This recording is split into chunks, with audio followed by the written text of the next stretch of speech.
Hoy vamos a seguir meditando en la epístola del apóstol Pablo a los Efesios, así que os invito a abrir la Biblia en Efesios capítulo 1. Efesios 1 vamos a estar leyendo los versículos 3 al 14. Efesios capítulo 1, versículos 3 al 14. Vamos a estar meditando de manera más particular en los versículos 6 al 12. Cuarto sermón de la serie. Así que dice así la palabra del Señor. Dice: bendito sea el Dios y Padre de nuestro Señor Jesucristo, que nos bendijo con toda bendición espiritual en los lugares celestiales en Cristo, según nos escogió en Él antes de la fundación del mundo, para que fuésemos santos y sin manchas delante de Él, en amor, habiéndonos predestinado para ser adoptados hijos suyos por medio de Jesucristo, según el puro afecto de su voluntad, para alabanza de la gloria de su gracia, con la cual nos hizo aceptos en el amado, en quien tenemos redención por su sangre, el perdón de pecados, según las riquezas de su gracia, que hizo sobreabundar para con nosotros en toda sabiduría e inteligencia, dándonos a conocer el misterio de su voluntad, según su beneplácito, el cual se había propuesto en sí mismo, de reunir todas las cosas en Cristo, en la dispensación del cumplimiento de los tiempos, así las que están en los cielos como las que están en la tierra. En Él asimismo tuvimos herencia, habiendo sido predestinados conforme al propósito del que hace todas las cosas según el designio de su voluntad, a fin de que seamos para alabanza de su gloria. Nosotros los que primeramente esperábamos en Cristo. En Él también vosotros, habiendo oído la palabra de verdad, el evangelio de vuestra salvación, y habiendo creído en Él, fuisteis sellados con el Espíritu Santo de la promesa, que es las arras de nuestra herencia, hasta la redención de la posesión adquirida para alabanza de su gloria. Hasta ahí la lectura bíblica. Oramos y ponemos este tiempo delante del Señor. Señor, queremos agradecerte y alabarte, honrarte a ti, pedirte, Padre, que en esta mañana tú puedas ministrarnos a través de tu palabra. Señor, que los dichos de mi boca y la meditación de mi corazón sean gratos delante de ti. Te lo pedimos, Padre, en el nombre de Jesús. Amén. Amén. Hermanos, en más de una ocasión en la labor pastoral han venido personas que han a veces caído de manera bastante grosera, cometido pecados de cierta importancia y me han dicho: pastor, yo entiendo que Dios me perdona, pero yo no me perdono. Yo soy incapaz de perdonarme. No sé si alguna vez has escuchado a gente hablar en esos términos. Yo sé que Dios me perdona, pero yo soy completamente incapaz de perdonarme. Pues nada, a veces cuando escucho eso me pregunto qué es lo que está ocurriendo, qué es lo que lleva a una persona a hablar en esos términos. Y creo que hay varias razones por las cuales una persona podría hablar en esos términos. Una de ellas, por ejemplo, podría ser el mero orgullo. O sea, una persona está hablando a partir de la justicia propia. O sea, mi veredicto es más importante que el veredicto de Dios. Yo no puedo aceptar su gracia como fundamento para mi perdón. Yo tengo que ganarme el perdón y por lo tanto es un movimiento de orgullo del corazón por lo cual yo digo, mira, yo no me perdono.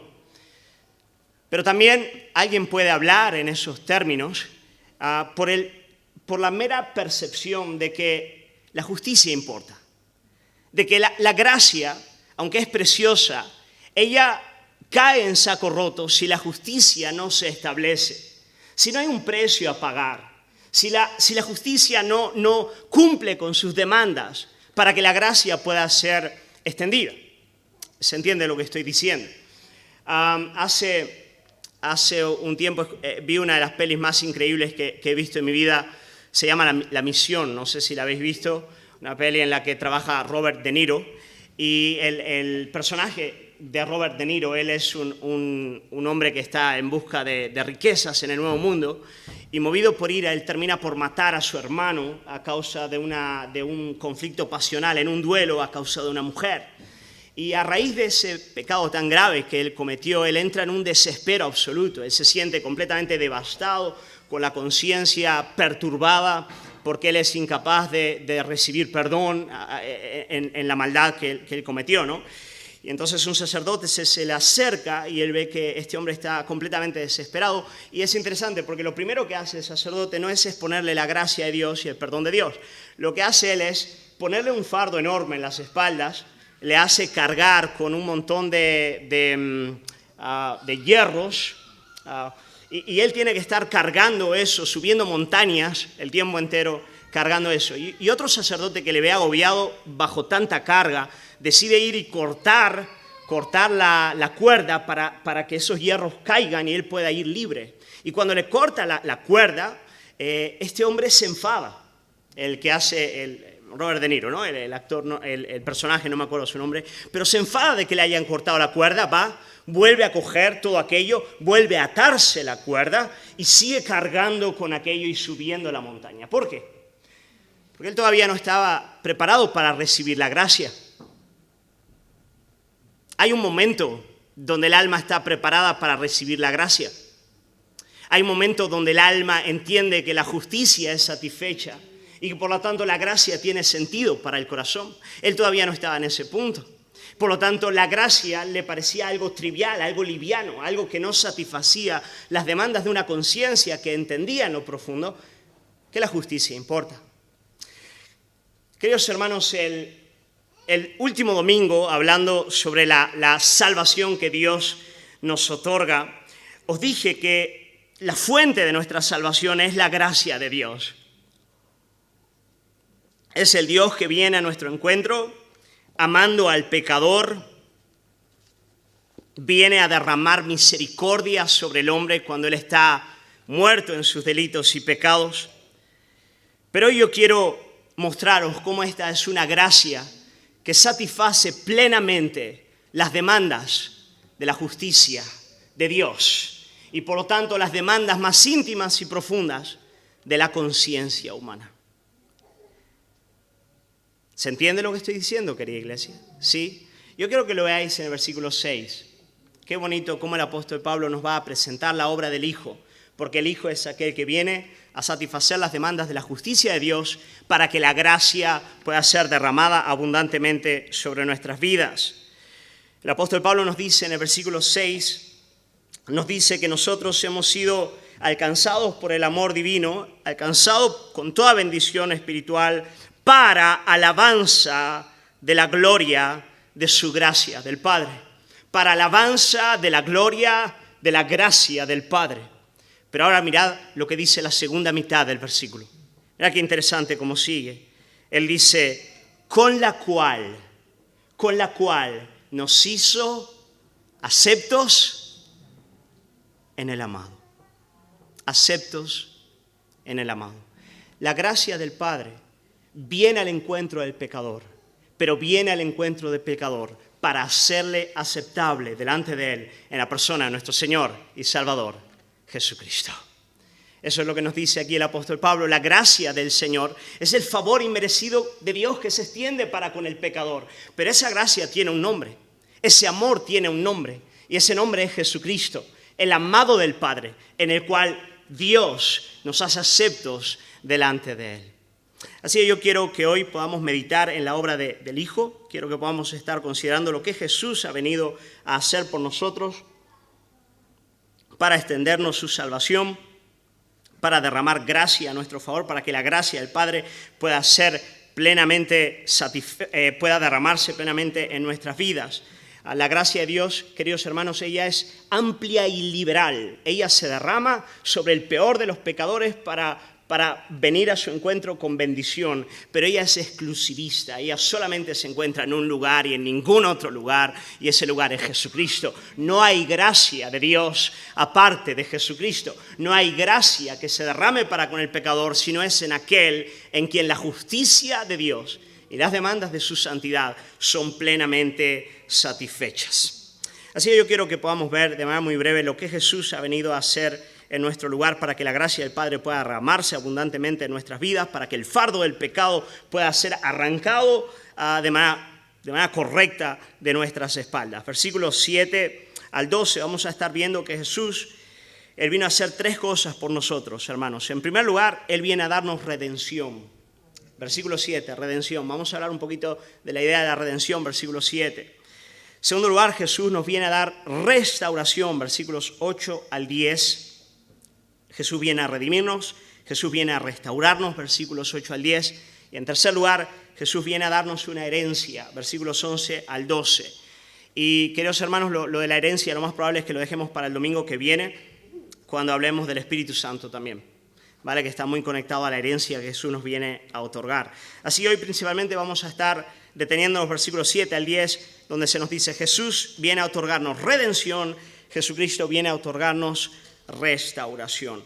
En primer lugar, entonces, versículo 7, Jesús como nuestro Redentor. Dice aquí el apóstol Pablo, dice, en quien, hablando del amado de Jesús como el amado del Padre, aquel que le entregó a nuestro favor, y dice el versículo 7, dice, en quien tenemos redención por su sangre, el perdón de pecados. Hermanos, una de las palabras más importantes para entender toda la Biblia es la palabra redención. Es esta palabrita tan importante que la Biblia utiliza una y otra vez. Y esta palabra básicamente significa la liberación mediante el pago de un rescate, ¿ok? Eso es lo que significa. Redención es liberar algo mediante el pago de un rescate. En el Antiguo Testamento se utiliza mucho, por ejemplo, cuando tú tenías una deuda importante y no la podías pagar, te confiscaban tus tierras, ¿ok? Aquel a quien tú debías se quedaba con tu terreno, pero tú podías redimir tu terreno. ¿De qué manera lo hacías? Pues nada, pagando el precio del rescate. Tú ibas, pagabas tu deuda, y al pagar tu deuda, pues se te devolvía la tierra. También podía ocurrir que a causa de las deudas, tú no tuvieses ni siquiera tierras que entregar y tuvieses que servir de manera no remunerada a la persona a la que tú le debías por muchos años. Pero de nuevo, tú podías redimir tu servicio, o un pariente cercano podía venir y pagar la deuda que tú tenías y de ese modo redimirte. Esa es la idea de la palabra redención, es la liberación mediante el pago de un rescate.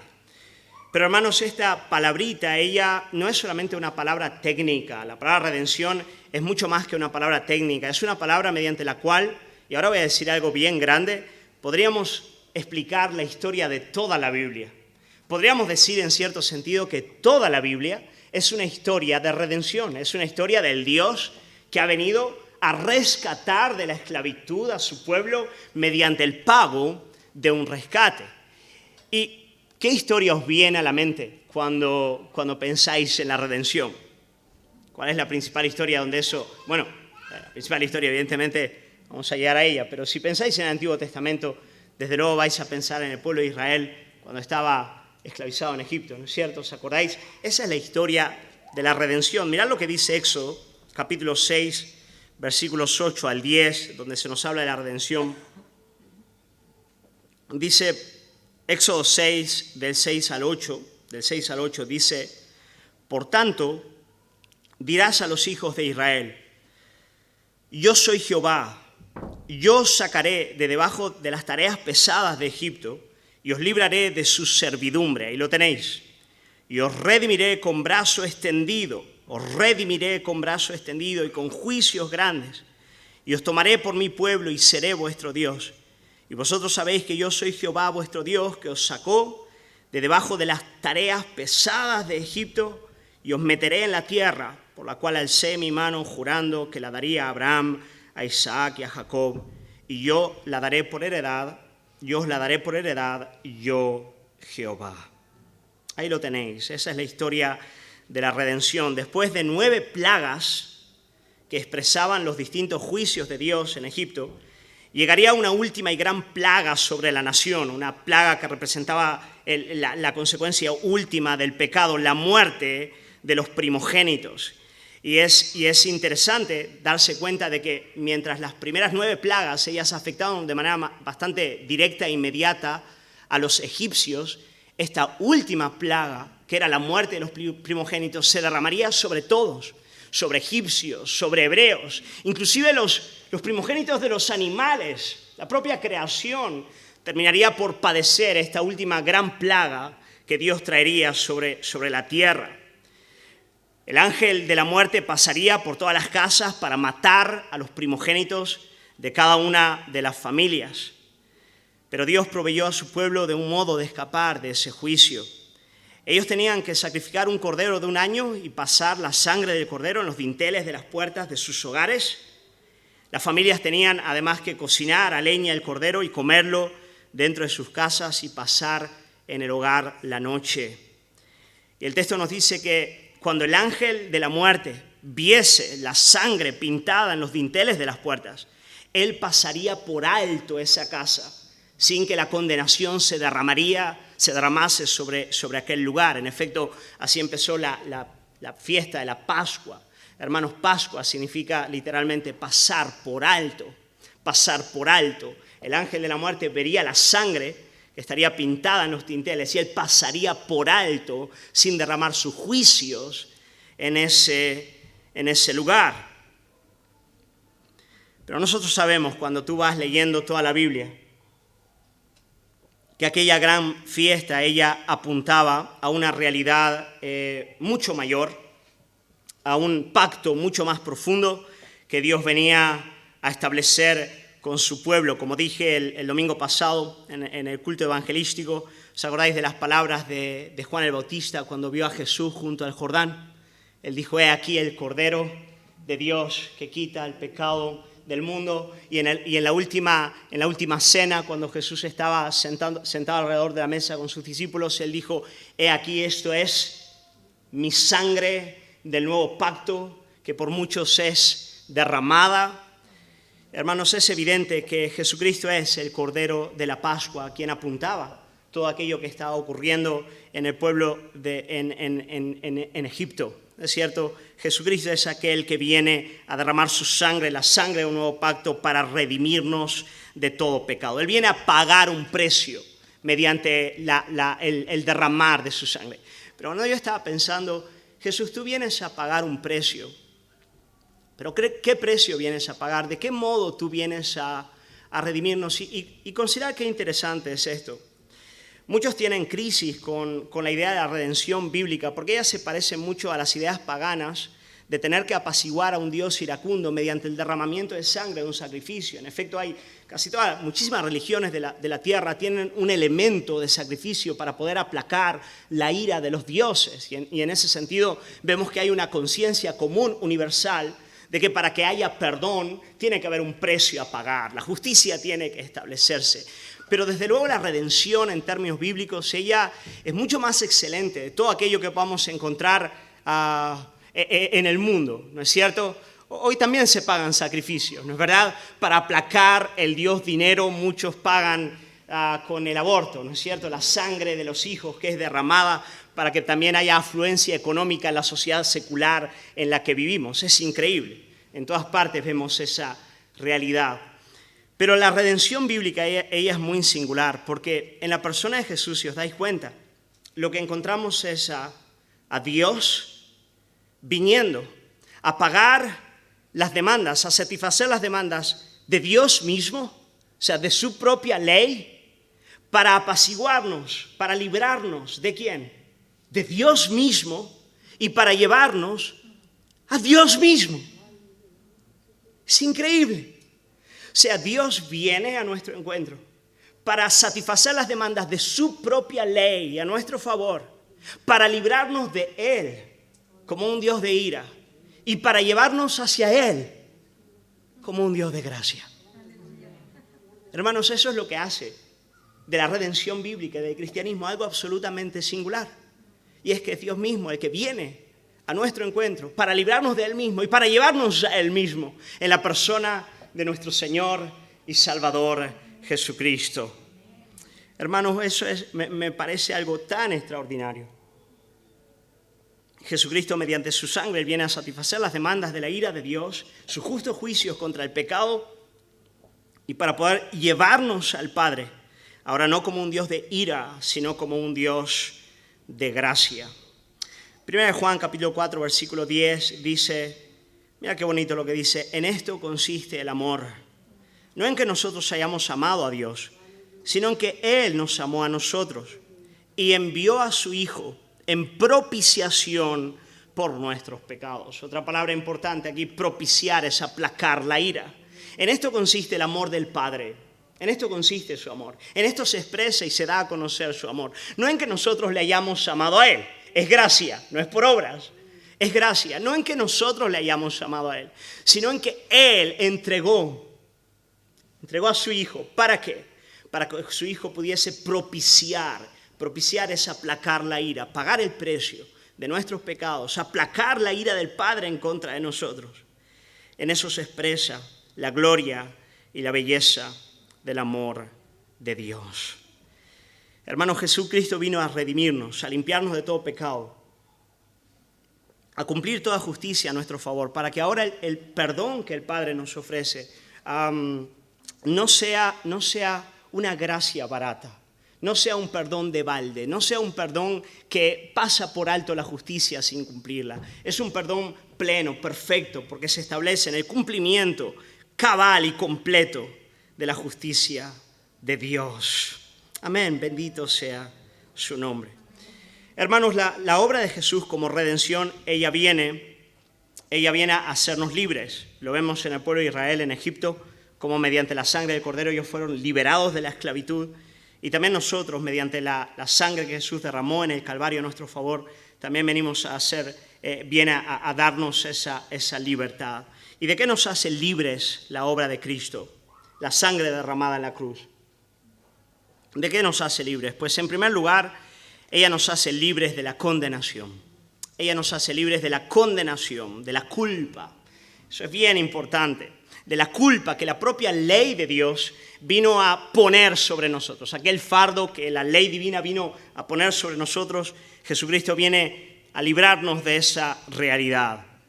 Hermanos, aunque la ley de Dios, ella es santa, es justa, es buena, es perfecta, lo cierto es que a causa del pecado, lo único que ella consigue en nosotros, de buenas a primeras, al encontrarnos en nuestra condición pecaminosa, lo primero que la ley consigue hacer es condenarnos.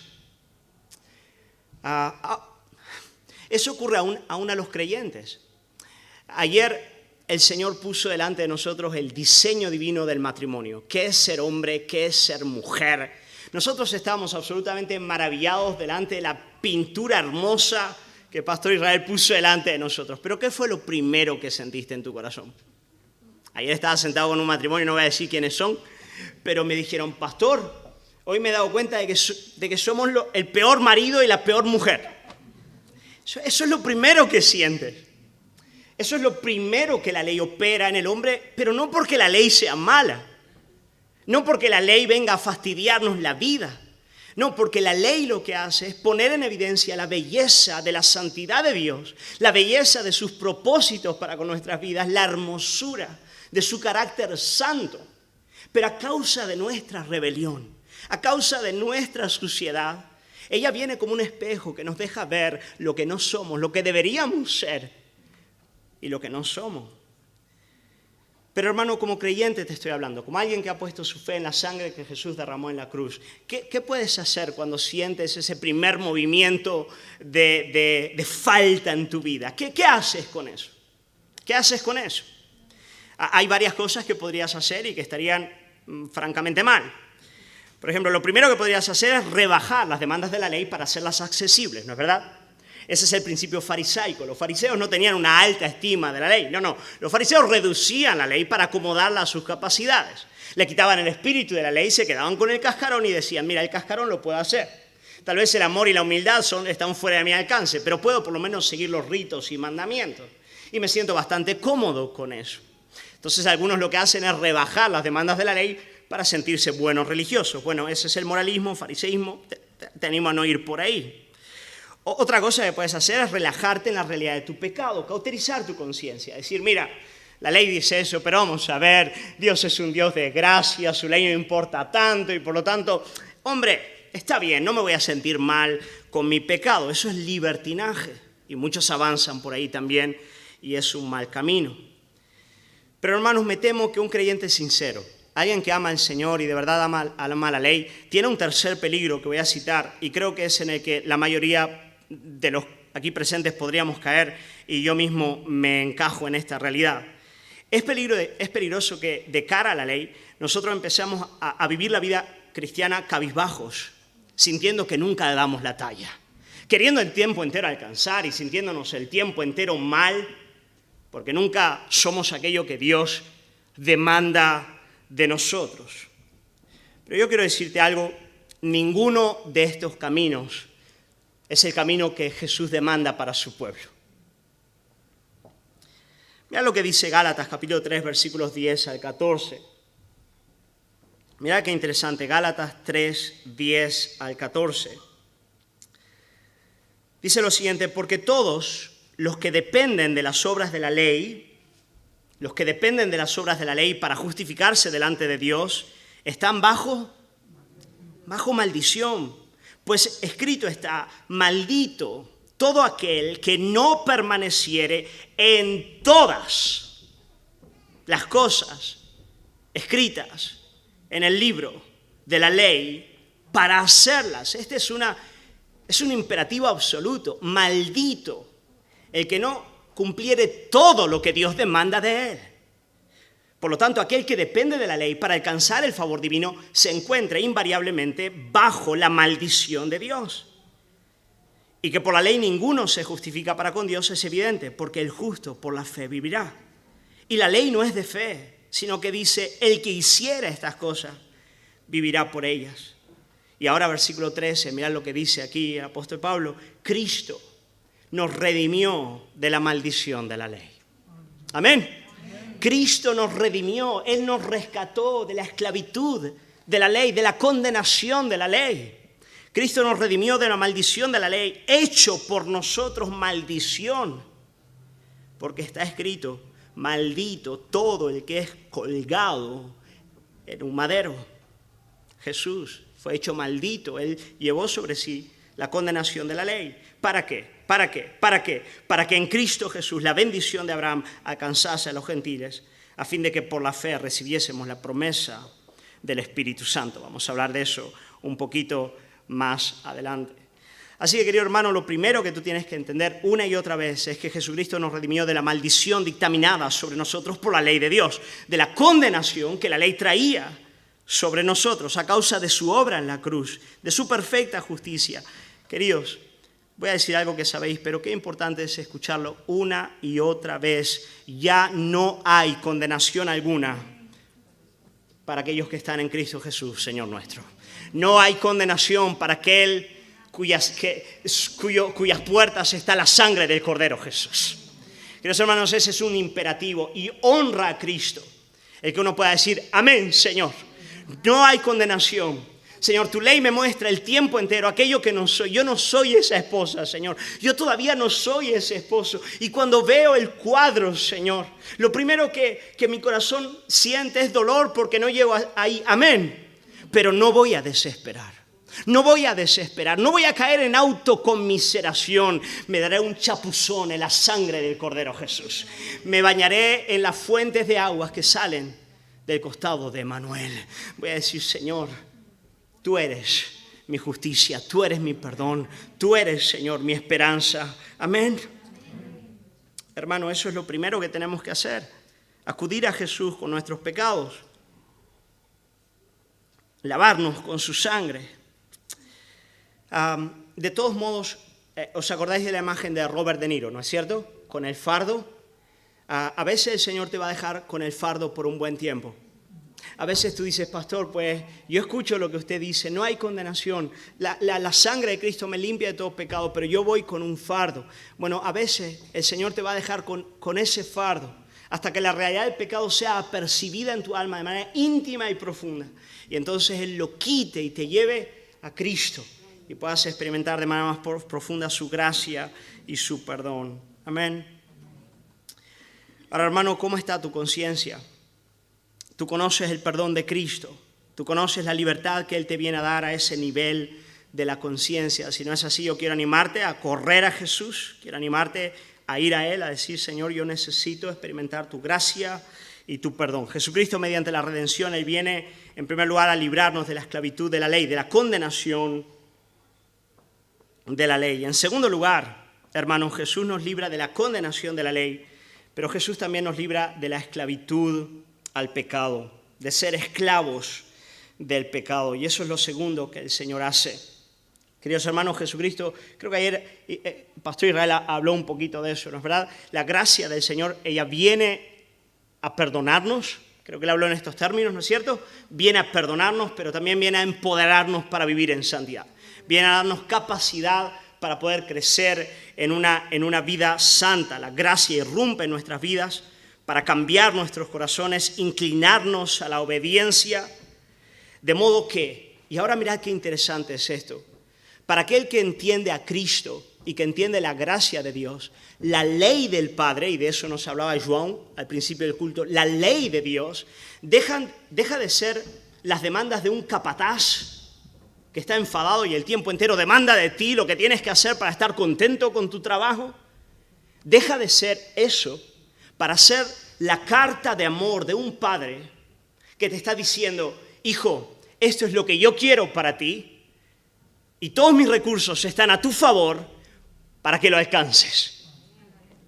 ¿Veis la diferencia? Entonces, cuando yo escucho un taller como el de ayer, yo digo, Señor, gracias por tu perdón porque yo no estoy ahí. Pero al mismo tiempo yo digo, Señor, gracias por tus recursos que me llevan ahí. Gracias por tu perdón que hace que en este estado yo no tenga que desesperar. Yo pueda llorar y confesar, pero sin desespero. Pero gracias, Señor, porque tú me estás mostrando lo que tú quieres y estás haciendo en mi vida y la gracia que me has dado para poder alcanzar esas realidades. La ley de Dios pasa a ser la carta de un padre amoroso que nos enseña, mira, esto es lo que quiero para ti, hijo, y esto es lo que estoy haciendo para ti. Los mandamientos del Señor pasan a ser dulces para el creyente. Querido hermano, a veces cuando la ley del Señor se nos presenta, a veces la lucha con el pecado es tan violenta. Yo quiero advertir a los matrimonios que estáis aquí, vais a empezar a dar pasos ahora de obediencia y vais a ver que, wow, es posible, y no soy profeta ni hijo de profeta, pero es posible que cuando empieces a dar pasos de obediencia te des cuenta que la carne se va a levantar como no lo hacía antes. Y tú digas, wow, pero si parece que es peor. Quiero decir, parece claro que es peor porque ahora le estás dando muerte. Antes le dabas la mano. Quiero decir, a un oso que le das la mano no se enfada contigo. Bueno, pero si intentas matarlo te salta encima. Digo, sí es un buen oso. ¿Me explico? O sea, claro que va a ser más difícil. Cuando tú intentes vivir en obediencia es cuando el pecado se va a levantar, la carne va a levantarse y la guerra va a ser muchísimo peor, aunque fíjate, tú estás en un estado muchísimo mejor. Pero cuando la carne se levante y tú sientas esto es imposible, recuerda las palabras del apóstol Pablo, Romanos capítulo 6, versículo 14, dice, porque el pecado no se enseñoreará de vosotros, pues no estáis bajo la ley, sino bajo la gracia. El pecado no tiene dominio sobre vuestras vidas. El pecado no tiene la última palabra, pues no estáis bajo la ley, sino bajo la gracia. Amén. Así que, queridos hermanos, lo primero que Jesús hace es redimirnos. Él viene a redimirnos de la culpa, Él viene a redimirnos en segundo lugar también del poder que el pecado opera en nuestras vidas. Pero como os dije, Jesús no solo viene a redimirnos. Segundo y último punto, Él viene también a restaurarnos. Versículos 8 al 10. Mira qué interesante lo que dice, versículos 8 al 10. Jesucristo viene a restaurar nuestras vidas. Dice, hablando de la gracia del Señor, dice que hizo sobreabundar para nosotros en toda sabiduría e inteligencia, dándonos a conocer el misterio de su voluntad según su beneplácito, el cual se había propuesto en sí mismo. Y ahora, versículo 10, de reunir todas las cosas en Cristo, en la dispensación del cumplimiento de los tiempos, así las que están en los cielos como las que están en la tierra. Qué interesante, hermanos. En estos versículos se nos dice, mira, Dios el Padre, a través de la obra de Jesucristo, viene a redimiros. Él viene a perdonar vuestros pecados, Él viene a empoderaros para que podáis vivir en santidad. Pero no solamente eso, el propósito último de Dios, a través de la obra del Hijo, es hacerle rey sobre todas las cosas.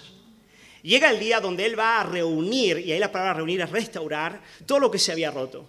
Todo lo que se había roto a causa del pecado, en la figura de Jesucristo, Él lo va a restaurar, Él lo va a redimir, Él lo va a poner todo en orden de nuevo, todo bajo el señorío de Cristo, bajo su reinado, bajo su gobierno. Llegará el día donde se va a cumplir lo que el clamor del Hijo al Padre en Salmos capítulo 2, creo que versículo 7, cuando dice, pídeme y te daré por herencia a las naciones y como posesión tuya los confines de la tierra. Llega el día, versículo 8, llega el día donde todo lo que el pecado ha destrozado, el Hijo lo va a reunir.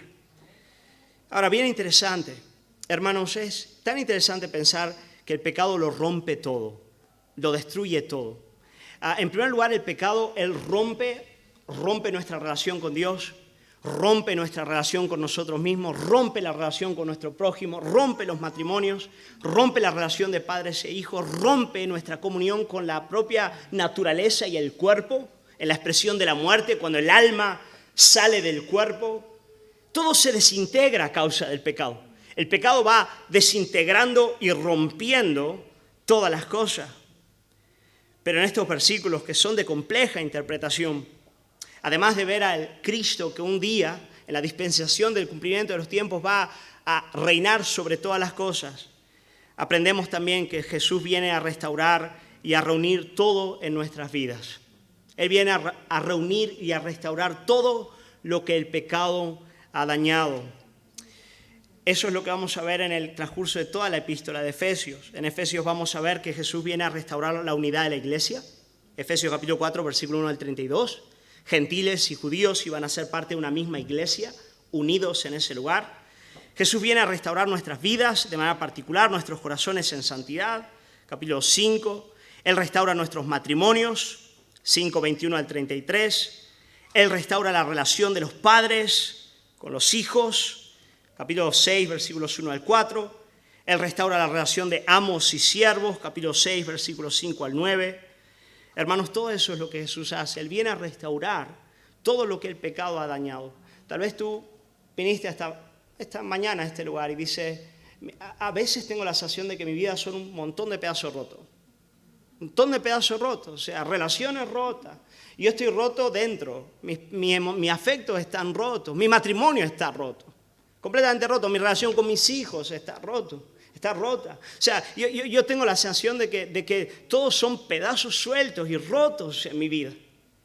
Pero mirad lo que dice aquí el apóstol Pablo. En el verbo de vida, en Cristo, todo aquello que fue roto por el pecado, un día va a ser completamente restaurado. Va a ser unido, va a ser puesto en su lugar. Como si el sol volviese a ocupar el centro. Y todo lo más empezase a girar de manera correcta. Pero a modo aplicativo y práctico, tal vez tú pudieses preguntar, ¿pero qué debo hacer yo para colaborar, para que estas cosas sean restauradas en mi vida? Para que sea restaurado mi matrimonio, mi relación con mis hijos. Hermano, hermana, amigo, amiga, camina cerquita de Jesús. Camina cerquita de Él. Quiero decir, si quieres que tu vida sea plenamente restaurada, aférrate a su cruz y empieza a obedecer sus mandamientos. Dile, Jesús, ¿cómo puedo yo vivir para que mi vida sea restaurada? ¿Cómo puedo yo comportarme para que mi matrimonio sea restaurado, mi relación con mis hijos sea restaurado? Señor, yo necesito que lo hagas. Bueno, Cristo es el que restaura todas las cosas. Él es aquel que que el Padre ha ordenado para que en Él, bajo su autoridad, bajo su gobierno, bajo su sangre en la cruz, que restaura lo más importante en nuestras vidas, que es nuestra relación con Dios. Pero a partir de esa realidad, bajo el gobierno de su palabra, todo en nuestras vidas empieza a ser ordenado y empieza a andar en unidad y en comunión. Hermanos, solamente Jesús puede unir los pedazos del puzzle roto de la vida del hombre a causa del pecado y la maldad. Pero, repito, bendito sea el nombre del Señor, esto no solamente habla de nuestra realidad individual. La Biblia nos enseña que un día Él va a reunir todas las cosas. Un día su señorío va a abarcar todo lo que hoy nosotros podemos ver, los reinos, gobiernos de la tierra. No hay una partícula del universo que un día no esté bajo el señorío y el gobierno de Jesucristo. Un día todos los reyes de la tierra, un día todas las naciones se postrarán y confesarán su santo nombre. Bendito sea el nombre del Señor.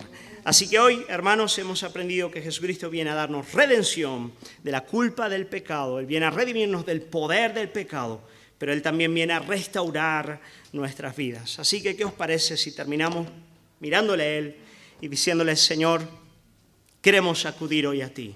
Una vez más queremos acudir a ti. Especialmente pienso en aquellos que estuvieron ayer. viendo este cuadro y qué bueno hoy que el Señor te regale el decir, amén, Señor, gracias por tu ley, amo tu ley, yo la amo tu ley, yo quiero ser lo que tú demandas de mí, quiero que mi matrimonio sea a ti, pero Jesús, cuánto te amo a ti, cuánto amo al consumador de la ley, cuánto amo a aquel que vino a derramar su sangre para librarme de la culpa del pecado y para darme poder, para restaurar mi vida, para sanar todo lo que el pecado rompió. Señor, queremos alabarte en esta mañana, queremos agradecerte por la perfección del Evangelio.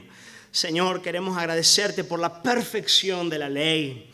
Queremos agradecerte por Jesús. Jesús, queremos agradecerte por tu presencia en nuestras vidas. Queremos agradecerte por cómo tú vienes a nuestro encuentro, no solamente para enseñarnos tu voluntad, pero para aplicarla a nuestras vidas, aplicarla a nuestros matrimonios, a nuestras familias, Señor. Y de manera muy especial quiero orar por aquellos que han entrado a este lugar rotos, Señor, en pedacitos, Señor amado. Sus vidas están así, Señor. Y hoy yo quiero pedirte que puedan acudir a ti en fe, en confianza, como aquel que nos viene a redimir, como aquel que nos viene a restaurar. Señor amado, yo quiero que despiertes fe en los corazones. Quiero pedirte, Señor, que tu iglesia pueda salir de este lugar agradecida por Jesús, agradecida por el Cordero, agradecida por la sangre que fue vertida en la cruz.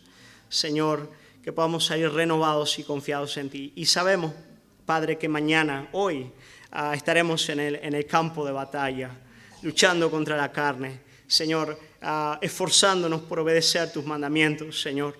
Queremos pedirte que todo eso que vamos a hacer, podamos hacerlo cogidos de las manos y abrazando con toda nuestra fuerza al Redentor, al amado, a nuestro Señor y Salvador Jesucristo.